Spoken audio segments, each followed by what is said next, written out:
ආයිබෝවන් අද අපි කතා කරන්න යන්නේ අපේ කෑම වේලට නැතුවම බැරි ඒ වගේම ගොඩක් දෙනෙක් හරිම ආසාවෙන් කන පලා වර්ග දෙකක් ගැන. ඒ තමයි ගොටුකොළ සහ කංකුම් රස විතරක් නොවේ මේවා කෑවහම අපේ ශරීරයට ලැබෙන සෞඛ්‍ය ප්‍රතිලාභ ගැන ඇහුවොත් ඔබ පුදුම වෙයි.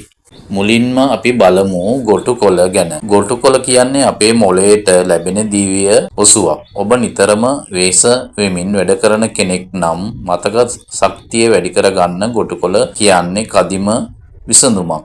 ඒ වගේම තමයි ගොටුකොළවල තියෙන සංයෝග අපේ රුධිර සංසරණ ක්‍රමවත් කරනවා.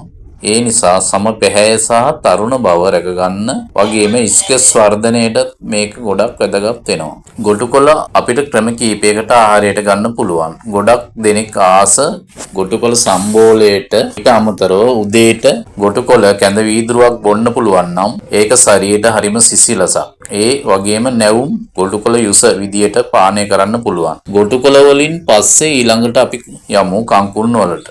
කංකුන් කියන්නේ යකඩ සහ විටමින් වලින් පිරී තියෙන පලාවරි. ශරීරයේ ලේ අඩුකම එහෙමත් නැත්නම් රක්ත හීනතාවයේ තියෙන අයට කංකුන් කියන්නේ බොහොම හොඳ ඖෂධයක්. කංකුන් වල විටමින් A බහුලව තියෙන නිසා ඇස් පෙනීම වර්ධනය කරන්න එය උදව් වෙනවා. ඒ වගේම මේවායේ තන්තු ගොඩක් තියෙන නිසා ආහාර ජීර්ණ පද්ධතියේ රෝග වළක්වාගෙන මලබද්ධය වගේ තත්ත්වයන් මග හරවා ගන්න පුළුවන්. කංකුන් ආහාරයට ගන්න හොඳම සහ රසවත්ම ක්‍රමය තමයි සුදු ලුණු උම්බලකඩ එහෙම දාලා හදන කංකුන් තෙල් පරාදුව. එමත් නැත්නම් කංකුන් ඩෙවල් එක.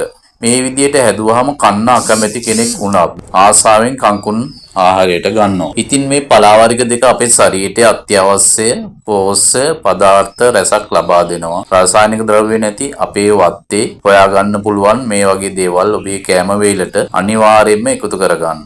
හේතුව තමයි වර්තමානයේ වෙන විට අපිට දකින්නට අහන්නට ලැබෙනවා තරුණ පිරිස අතර ඒ වගේම පාසල් යන දූ දරුවම් එහෙම පලා වර්ග ආහාරයට ගැනීම ප්‍රතික්ෂේප කරනවා. ඒ හේතුව තමයි අවබෝධයේ අඩුවීම.